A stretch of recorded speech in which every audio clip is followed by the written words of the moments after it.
Olá, começamos mais um programa de entrevistas sobre inovação, denominado Marcos Inovação, e hoje nós temos uma convidada especial, que é a Carolina Strobel, que trabalha na Redpoint eVentures. Carolina, você poderia falar sobre a sua trajetória acadêmica e profissional, por favor? Claro, Marcos. Primeiro, olá a todos, obrigada pelo convite, por estar aqui. Eu sempre fico muito feliz de falar com programas que tem curitibanos nele. Eu sou de Curitiba, me formei na Universidade Federal do Paraná, sou advogada de formação e acabei fazendo um movimento de carreira, saindo da área do direito, da área mais formal do direito, indo para uma área de inovação. O meu primeiro emprego foi no Bamerindos, Banco do Paraná. Eu fui advogada para as áreas corporate internacional, assumi a função de compliance officer para foreign exchange e private banking, bem cedo na minha carreira.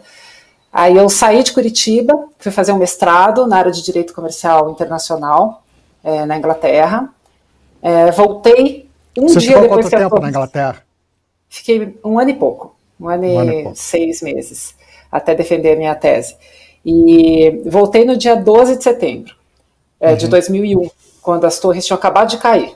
Aliás, foi uma super experiência ter voltado nesse dia. Eu achava que o mundo ia acabar e voltei para Curitiba pensando, não, aqui é o meu lugar, vou ficar no Paraná com a minha família. E depois de um tempo, de tudo se acalmando um pouco, eu acabei resolvendo vir para São Paulo, trabalhar aqui. E fui trabalhar numa empresa de tecnologia que queria uma diretora jurídica para a América Latina na área de Venture Capital, Private Equity e M&A, e Mergers and Acquisition, na área de aquisição. E essa empresa era a Intel. Aliás, até hoje, quando eu falo Intel, é aquela Intel de semicondutores, de computador. A mamãe ainda acha que eu trabalhava numa empresa de telefonia. A mamãe ainda demorou um pouquinho para entender qual era a empresa. E quando eu entrei na Intel, eu realmente não conhecia nada de Venture Capital, eu estava trabalhando na área de corporate, e foi muito clara, até quando me contrataram, falando, olha, eu não conheço nada disso, eles falaram, olha, o mercado está começando, não existe essa indústria na América Latina, a indústria de Venture Capital está começando agora. Então, que tal se você vier morar no Vale do Silício durante uns 6 meses, aprender um pouco sobre Venture Capital, e voltar depois para São Paulo para tocar essa área para a gente. Eu falei, nossa, sonho, né, imagina. Vou morar em Santa Clara, Palo Alto, São Francisco, aprender a fazer as operações lá, e foi isso que aconteceu. E fiquei 18 anos na Intel, fiquei bastante tempo, né, tocando essa área. Foi uma experiência incrível, viajei muito, o mundo inteiro, aprendi sobre tecnologia e venture capital no mundo todo.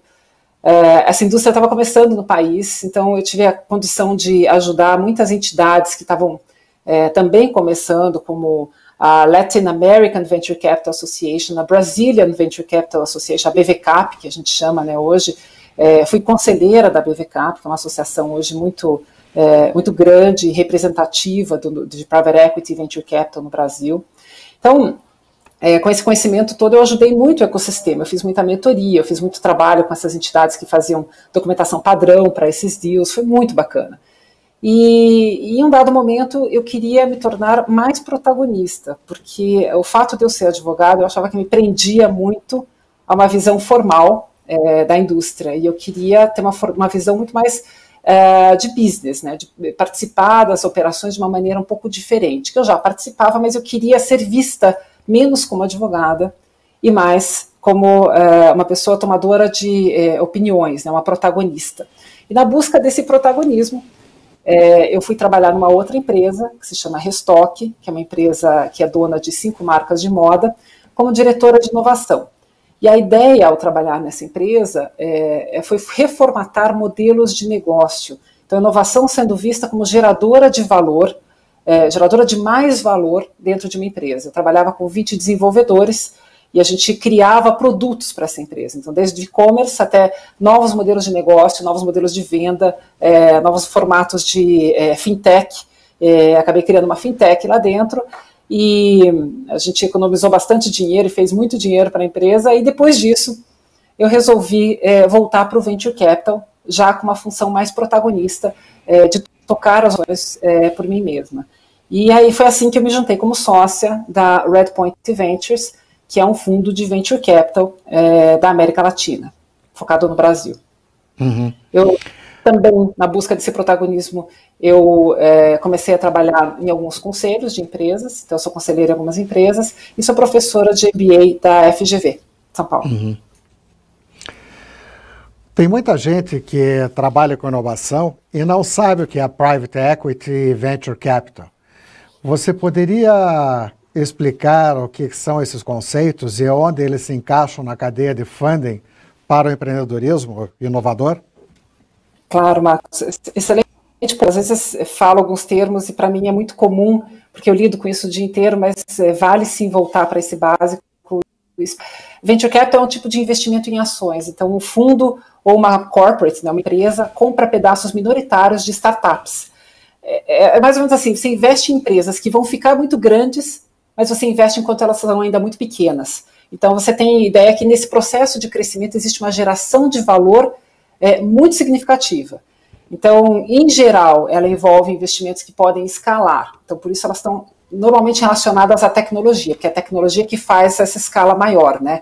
Esse relacionamento com cada uma dessas startups, ele proporciona, assim, oportunidades multidimensionais, porque quando você tem investidores diferentes dentro de uma startup, você tem cabeças diferentes pensando, com diferentes networkings, com diferentes habilidades e skills, e essas pessoas conseguem fazer um aumento de vendas, de lucros, criação de novos ecossistemas, enfim, elas conseguem transformar um negócio que era muito pequeno em um negócio maior.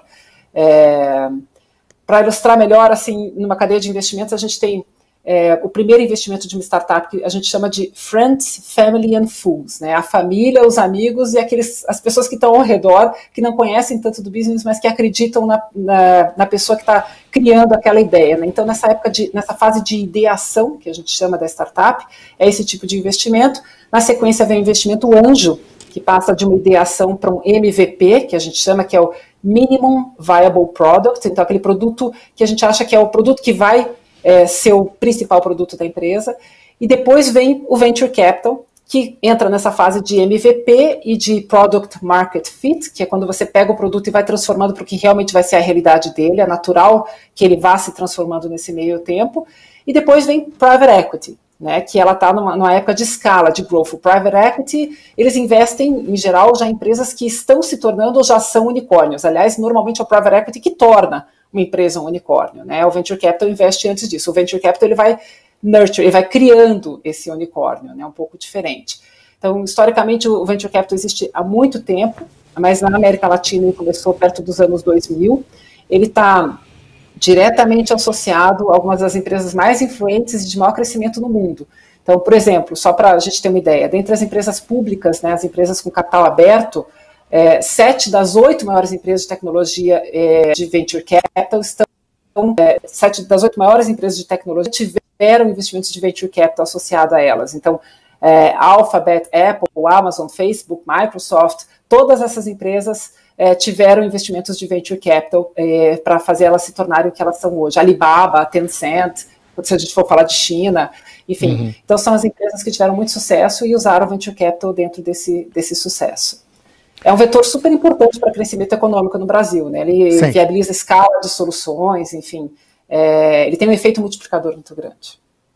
Nós estamos aqui criando um coworking para desenvolver produtos e serviços ao público com mais de 60 anos. Você acha que a Redpoint poderia ajudar nisso? Ajudar sempre. Agora depende como. A Redpoint tem ela é uma gestora de venture, a gente investe em startups na América Latina desde 2012, a gente gera em torno de 1,4 bilhões de dólares, a gente tem mais de 40 empresas, então dentre elas tem Rappi, tem Gympass, Creditas, do Sul, aí de Curitiba a gente tem a Olist, a Pipefy, a gente tem fintechs, edtechs, healthtechs, proptechs, então a gente não tem um foco específico, são várias verticais. O que elas têm que ter em comum? A escala via tecnologia, porque a gente é muito bom para ajudar nessa área de escala por tecnologia, né? Então, principalmente agora nessa época de Covid que acelerou muito, a tecnologia, é sempre interessante a gente imaginar que antes não tinham tantas empresas viáveis como agora começam a ter empresas mais viáveis por causa da tecnologia. E é onde a gente conhece melhor, onde a gente consegue entender melhor a ineficiência. A gente sempre vai olhar para aquela, uma tríade que a gente chama, né, que é o time, a ineficiência e a solução. Então a gente olha para isso nas empresas que a gente investe. E sempre dentro de um estágio seed, que é o primeiro estágio de investimento da empresa, depois de anjo, né? Early, que é série A, e growth, que é uma série B, série C. Então esses são os estágios que a gente está acostumado a investir e consegue fazer, criar maior valor quando a gente investe, né? Uhum. Inclusive, a gente é sócio, cofundador do Cubo, que é um hub de inovação em São Paulo. Sim. E essa seria uma das partes que a gente poderia certamente ajudar vocês, fazer essa conexão com o Cubo, criar um ecossistema mais forte para que vocês também possam entrar e eventualmente apoiar de maneiras diferenciadas, não só necessariamente com dinheiro, mas com mentoria, com conversas, enfim. A gente tem várias maneiras para poder ajudar. Uhum. Você entende que nós estamos em um momento parecido com o ano de 2001, época da bolha da internet, quando as empresas estavam com valuations muito inflados? É interessante, né? Na época da bolha, que isso foi perto dos anos 2000, a gente tinha empresas com os valuations, né, com as avaliações muito superiores à geração de valor que seria possível por essas empresas. Mas eu acho que a pouca oferta dessas empresas fez com que a demanda por esse tipo de investimento aumentasse muito, especialmente na América Latina. E vários investidores ficavam com o que a gente chama de FOMO, né, que é Fear of Missing Out. Eles ficavam com medo de não investir e perder aquela oportunidade. E nesse momento inflou demais o valuation, né, as avaliações. Eu acho que hoje é um pouco diferente. Primeiro que é sempre muito difícil avaliar uma startup. Então, uma startup que no momento seed, que ela não tenha comparáveis, é muito complicado você avaliar dizer quanto ela vale. Agora, hoje em dia, numa série A, série B, é muito mais fácil, você tem critérios muito mais bem estabelecidos de mercado. O nosso mercado está muito mais maduro, a gente tem muito mais sofisticação do que a gente tinha 20 anos atrás, a gente está muito mais safo, né? A gente sabe melhor como fazer, como entender qual é o tamanho da oportunidade. A gente, dentro da Redpoint Ventures, a gente deixa passar muita empresa que a gente acha que está mal avaliada, especialmente nessa área de seed, porque a gente vê muita coisa. Então, quanto mais você vê, mais educado você fica e mais peso você coloca nas oportunidades que aparecem na sua frente, né? Então, acho que isso está muito diferente do que era nessa época. 20, 10 anos atrás, nosso mercado não era tão maduro, a gente tem mais sofisticação, a gente está num momento muito especial também que os empreendedores de sucesso do passado, né, empreendedores de sucesso em série, em vez de tirar um sabático, que era normalmente o que eles queriam fazer uma grana e sair do país, ou tirar um sabático, eles decidiram replicar essas experiências, grande parte delas, montaram novas startups, tem o Paulo Veras, da 99, o Romero Rodrigues, que é meu sócio, fundador do Buscapé, várias outras startups, muita gente montando novas empresas já com mais experiência, a gente tem mais experiência nos empreendedores, então eu acho que não. Agora, é claro que a tecnologia hoje está num patamar de alta histórico. A Nasdaq está bombando pelo efeito da aceleração do Covid e a gente não tem ideia, né, de como é que isso daí vai ficar no futuro. Mas a gente tem cases de sucesso muito estáveis, né, de maneira geral, no mundo. A Amazon, casos de sucesso de tecnologia que mostram que realmente a tecnologia está aqui para ficar. Então, eu não sei se está tão inflado, se está realmente inflado, ou se realmente os preços estão subindo dessa maneira pelo uso da tecnologia. A gente está num momento muito especial, né? Agora, o índice de mortalidade das startups ainda é alto, ou não? É muito alto. Normalmente, assim, para você ter uma ideia, dentro do nosso conceito de investimentos para Venture Capital, nós investimos, a cada 30 empresas que a gente investe, a gente espera que 10 vão morrer de início, 10 vão sobreviver e 10 vão fazer o valor do fundo. Então, cada investimento que eu olho, eu imagino que esse investimento precisa render o valor integral do meu fundo. Então, a forma que a gente faz os investimentos é um pouco diferente do que as pessoas estão acostumadas. A gente está acostumado a ter uma mortalidade muito alta. Primeiro porque o fundador em geral ele está sozinho, ou ele se vê sozinho, ou ele enfrenta problemas de família ou de grana, no meio de uma crise como o Covid, precisou, em geral as startups precisaram de muita ajuda, de muita gente falando o que fazer com o cash, né, com o caixa deles, como tratar o caixa, como lidar com as questões até mais mundanas, assim, tipo trabalhistas, e mesmo de tecnologia, como desenvolver determinados produtos. Então, é sempre muito importante ter pessoas do seu lado que possam te ajudar e que possam fazer com que o seu negócio cresça, né? Essa é a ideia, que você tenha sócios que possam te ajudar. O índice é muito alto, mas a gente também tem, depois de uma série A e série B, esse índice de mortalidade começa a cair bastante. E aí o índice que nos preocupa mais é a quantas vezes essa valuation vai rodar.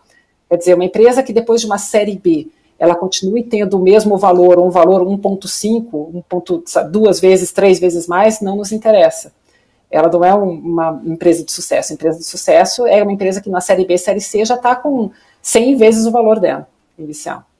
Uhum. Você que trabalhou por muito tempo no braço de investimentos da Intel, a Intel Capital, você acha que Corporate Venture Capital é um processo de inovação que toda grande empresa deveria investigar? O Corporate Venture, que é o Venture Capital feito por empresas, né, por empresas maiores, ele acho que ficou provado agora na época do Covid que as empresas precisam aumentar a velocidade das mudanças. E quando a gente fala em inovação, em aumentar essa velocidade, as empresas têm que aprender a evoluir o tempo inteiro, a se transformar e a olhar para fora, não olhar só para dentro. E como é que você olha para fora, né? Uma das formas que você tem de olhar para fora é você ter um grupo que faz esse tipo de investimento, está mapeando o mercado e começa a fazer investimento em empresas que fazem diferente da forma como você faz. Então, essas empresas é que vão te dar um caminho, vão te dar olhares diferentes, essa multidimensionalidade que você não consegue replicar internamente, sabe? Então, o Corporate Venture é uma ferramenta que ela consegue fazer parte da cultura corporativa, ajuda a empresa a manter esse foco de inovação a longo prazo, porque um investimento de Venture Capital é um investimento que a gente considera ilíquido. Eu acho que é importante falar isso também. Então, os prazos de fundos, em geral, são de 10 anos. Uma empresa, quando olha isso, ela olha isso a longo prazo, tanto em termos de investimento financeiro, como também no estratégico, né?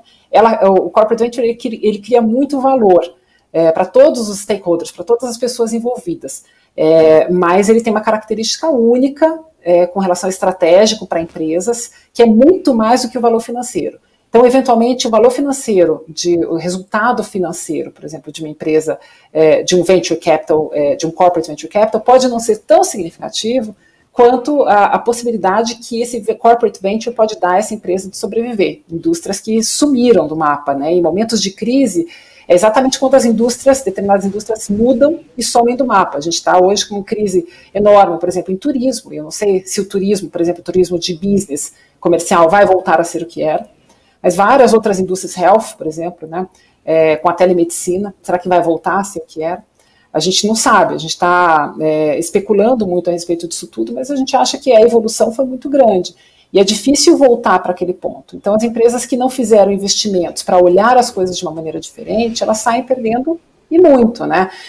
Só para dar uma visão um pouco mais real, tem uma história interessante de Venture Capital, de uma empresa, a DuPont. A DuPont, em 1914, na época da guerra, ela investiu numa pequena startup de automóveis que se chamava General Motors. GM, foi um investimento dela.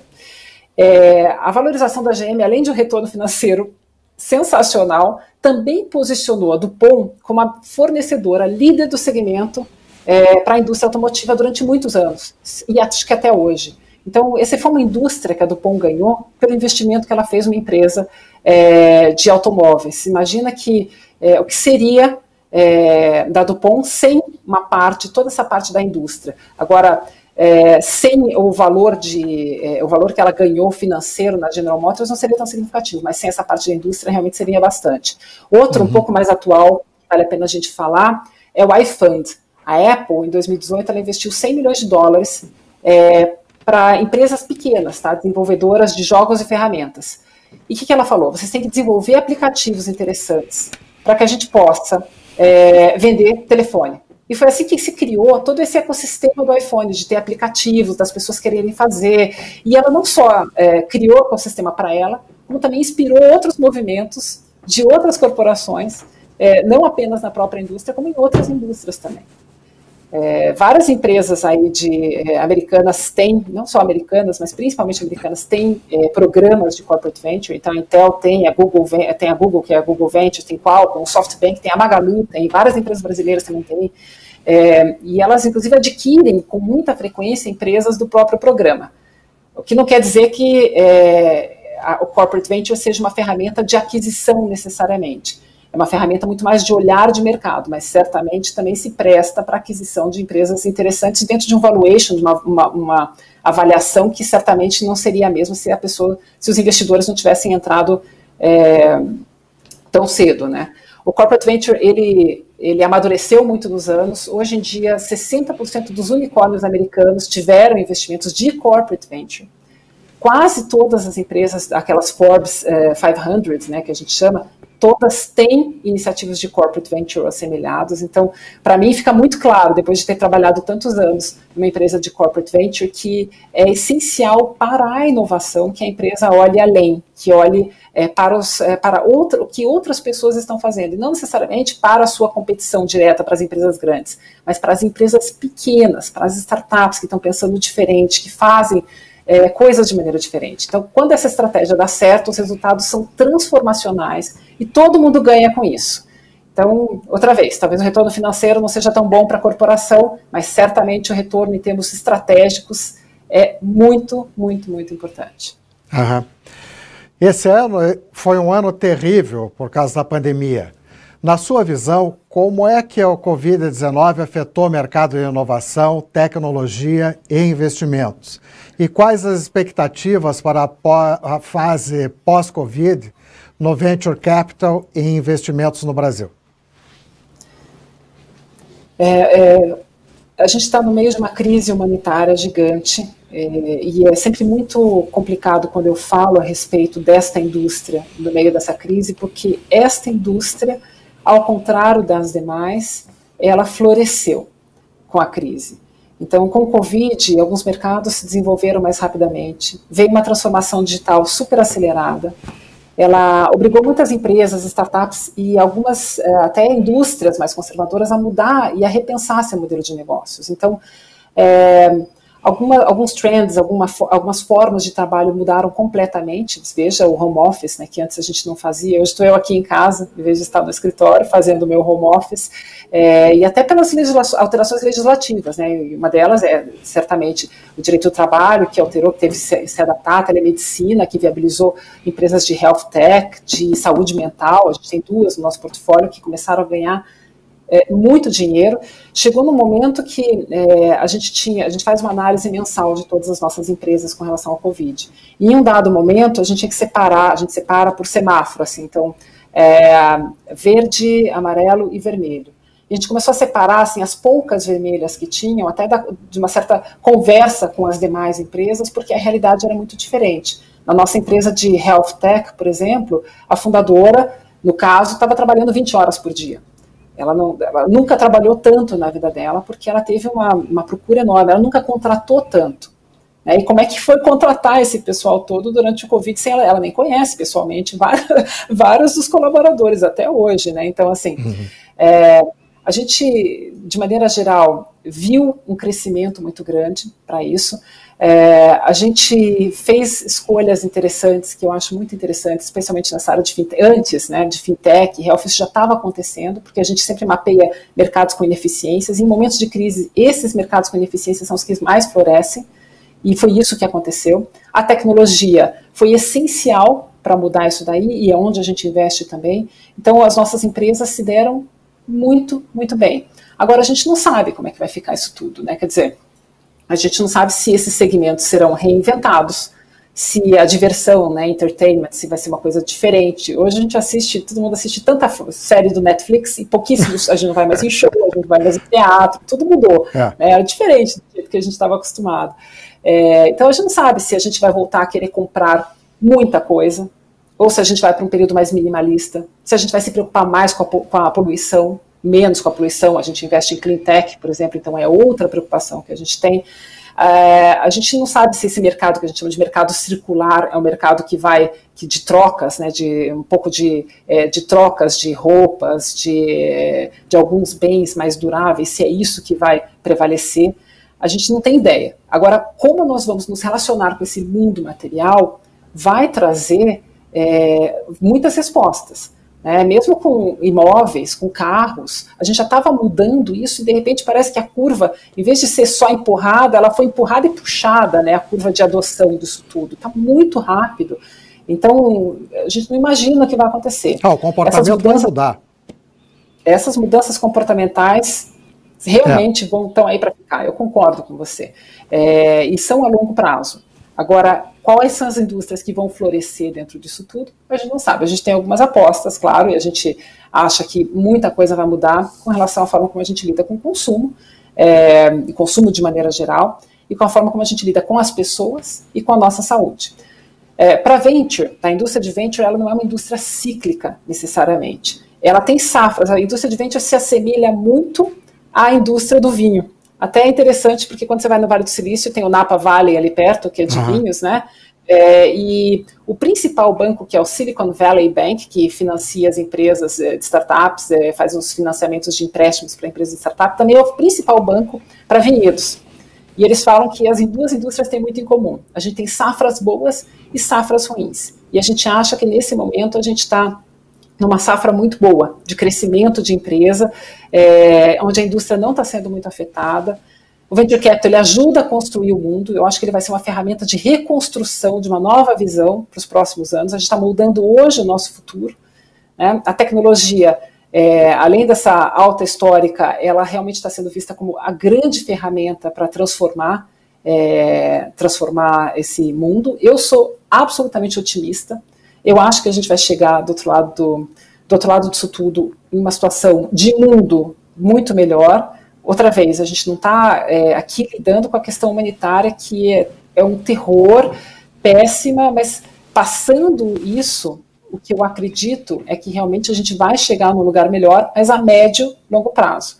A curto prazo, a gente ainda tem muita coisa para passar, tem muita empresa que precisa de caixa, precisa segurar a caixa, então eu ainda estou olhando para todas as empresas e pedindo, vamos segurar, não é hora de gastar, é hora de desimobilizar. Quem pôde sair do escritório saiu, quem pôde voltar vai todo mundo trabalhar de casa, assim, só contrata porque realmente precisa contratar. Nesse momento a gente está segurando bastante, mas olhando para um futuro que a gente vê como grandioso. Quem passar do outro lado realmente vai ter uma situação muito privilegiada, até porque é uma sobrevivente de crise. Sobreviventes de crise são as empresas que, em geral, têm as melhores avaliações, têm as melhores valuations. Agora, para o Brasil, sem dúvida, é o momento de investir em educação e empreendedorismo, né? A gente precisa incentivar a educação baseada em ciência, tecnologia, matemática, a criação de mais desenvolvedores, não necessariamente de faculdades longas, mas talvez mais a curto prazo, onde esses desenvolvedores aprendam on the job, né, aprendam fazendo, porque a gente tem uma falta muito grande de profissionais nessa área, né, em comparação, por exemplo, com a China, que hoje ela forma mais engenheiros que Estados Unidos, Alemanha e Japão juntos por ano, né, em números absolutos. A gente tem condição de formar muito mais, é uma pena que a gente não está focando nisso nesse momento, mas é o momento de estar tentando fazer essa grande transformação no país, né? Você veja, eu trabalhei por 6 anos na Inglaterra e depois por 2 anos no MIT, nos Estados Unidos, e nesses países eu via que governos e empresas estavam trabalhando em conjunto com as universidades. Por que isso não acontece aqui no Brasil? Eu acho que tem visões muito diferentes. Eu trabalho com universidades, então assim, não dá para generalizar também, porque a gente tem iniciativas sensacionais de universidades que funcionam muito bem na área de tecnologia. Você vê na Unicamp, quando você vai para os centros de Unicamp, alguns centros da USP, mas existe uma visão que é muito diferente aqui no Brasil do que tem, por exemplo, em Israel, do que tem nos Estados Unidos. Israel e nos Estados Unidos, o cientista que cria um produto, ele é sócio desse produto. Ele também é dono. Então, ele negocia, ele comercializa esse produto, mesmo se esse produto for feito numa universidade. Aqui, a dona do produto é a universidade, é a academia. Então, é a universidade que vai negociar, e não necessariamente a universidade sabe o que é melhor para fazer. É a mesma coisa que você pegar um sócio controlador e falar para o sócio, um sócio, não precisa ser controlador, mas um sócio qualquer que não seja a pessoa que criou o produto, e que fale, você agora vai negociar esse produto aí. Em geral não funciona bem. Funciona quando o cara que é fundador, que está lá dentro, que tem o que a gente chama de skin in the game, né, que coloca o dele ali, quer dizer, ele precisa ganhar aquele dinheiro, ele tem que encarar esse risco. Nesse caso, funciona muito melhor. Então, a grande diferença que eu vejo da academia de Israel e da academia americana para a academia brasileira é que não tem essa entrada, não tem negociação. É o termo da faculdade, a faculdade é dona disso, fica lá. Quando você vai para aquelas faculdades de Israel que criam, que patenteiam por ano mais de, sei lá, 100 remédios de Alzheimer. Teve uma universidade, agora não vou lembrar o nome, que eu fui recentemente em Israel, ela estava me contando da quantidade de remédios patenteados para Alzheimer que eles têm, a quantidade de pesquisa. E por mais que as pesquisas sejam incentivadas pelo governo, o governo não faz questão de ficar com essas patentes pela academia. Ele quer dividir com o cientista, porque o cientista tem mais interesse e mais incentivo em fazer mais. Aqui o cientista acaba saindo da universidade, se ele quer ganhar dinheiro, e vai para uma parte privada, que não é exatamente em benefício da população. Então, a meu ver, é muito isso. Tem uma dificuldade de negociação aí. Mas eu tenho visto muita coisa bacana acontecendo também, Marcos, não sejamos pessimistas. Eu tenho visto muita evolução interessante acontecendo, especialmente na Unicamp. Eu vi que você advoga a favor da diversidade nas empresas, com a estratégia de fomento à maior eficiência e estímulo à inovação. Você poderia falar um pouco sobre as iniciativas no setor de tecnologia e investimentos e por que elas são importantes para o desenvolvimento do setor? Com muito prazer. Eu advogo a favor, sim, da diversidade. Eu acho que falar sobre a diversidade é importante porque a gente fala sobre as diferenças e também sobre as semelhanças de cada um de nós, né, de todos nós.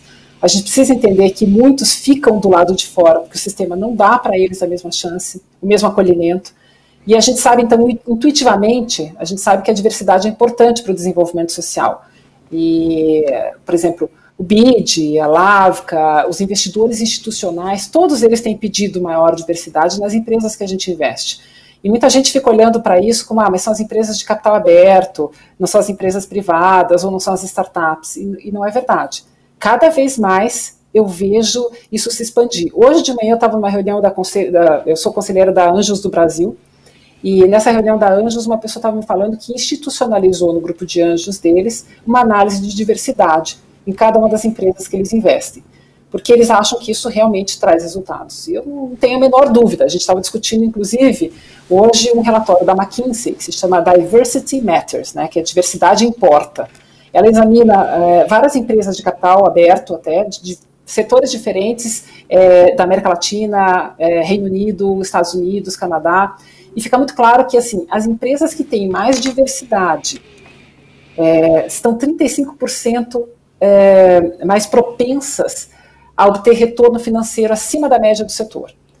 Então, assim, e fica claro que as empresas que estão no quartil inferior, que elas não têm tanta diversidade, elas não só ficam menos propensas a ter esse retorno, como também elas ficam para trás na liderança, elas não se tornam líderes de mercado. Então, embora essa correlação de resultado financeiro e diversidade não signifique uma consequência inevitável, né? Quer dizer, obrigatoriamente, se você tem diversidade, você vai dar mais resultado, não se traduz automaticamente nisso, na minha visão. Mas eu acho que quando as empresas se comprometem a ter uma liderança mais diversificada, elas são mais bem-sucedidas. E para mim isso acontece porque você entende o mindset dessas empresas. São empresas que se preocupam com esse tipo de causa que a gente chama de ESG, né, de Environmental, Social and Governance. E diversidade faz parte, é um dos pilares de ESG, que várias pessoas, vários investidores se preocupam. Né, e se preocupam por quê? Não apenas porque dá realmente um resultado financeiro maior, mas porque traz um impacto na sociedade muito grande. A gente tem que lembrar daquela função social das empresas de uma maneira mais ampla e muito mais moderna do que ela era quando eu, por exemplo, aprendi no curso de Direito. A função social hoje de uma empresa é muito maior. É realmente trazer todo mundo para dentro e criar e gerar mais valor para todos, né? Para os investidores, para os fundadores, para os empregados e para as outras pessoas que estão ao redor também, né? Então, assim, é muito importante que esse ciclo, que eu chamo de um ciclo virtuoso, aconteça, né? Não é fácil fazer essa inclusão da diversidade, né, porque você tem que ter uma disposição para o encontro, para essa mudança, mas as empresas mais inovadoras e com esse mindset de geração de resultado, de maior geração de resultado dentro do mesmo ativo, fazem isso com muita facilidade, elas montam programas com muita facilidade. Eu tenho visto isso acontecer com frequência nas startups e fico surpresa, falando, gente, empresas grandes não conseguem fazer o que as startups estão fazendo. Algumas já falam para mim, eu acho que nem tem programa, porque eu já tenho tanta diversidade aqui dentro, mas eu acho que é isso, acho que assim, a estratégia da diversidade é uma estratégia corporativa, faz parte do ESG e não pode mais esperar. As empresas precisam implementar essa estratégia. Eu agradeço a minha conterrânea Carolina Strobel pela excelente entrevista. Eu quero convidá-la já, nós estamos fazendo um livro e cada entrevistado vai ser autor de um capítulo do livro. Quero convidá-la a escrever um capítulo. E eu deixo agora a palavra para as suas considerações finais. Marcos, muito obrigada, é um enorme prazer estar aqui, eu fico tão feliz de ver um programa como o seu, acho que é tão importante a gente popularizar esses conceitos e mostrar para as pessoas o que está acontecendo em termos de inovação, porque tudo isso que a gente fala de empresas, a gente tem que trazer também um pouco para a nossa vida, para essa transformação enorme que a gente está vivendo, ainda mais agora, nessa época de Covid, e com o maior prazer farei parte desse livro, aí se você me der a oportunidade. Te agradeço por essa conversa tão gostosa, tão simpática. Muito obrigada, Marcos. Tá bom, muito obrigado.